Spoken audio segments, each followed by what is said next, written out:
Hello दोस्तों, स्वागत है RH मठ का यूट्यूब चैनल में।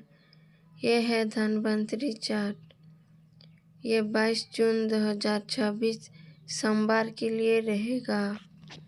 OTC में रहेगा 3, 8 और 4, 9। 3 का पैना रहेगा 2, 3, 8, 2, 4, 7।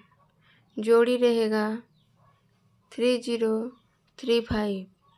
8 का पैना रहेगा 1, 7, 0, 2, 7, 9। जोड़ी रहेगा 8, 0, 8, 5। और 4 का पैना रहेगा 2, 2, 0, 2, 4, 8।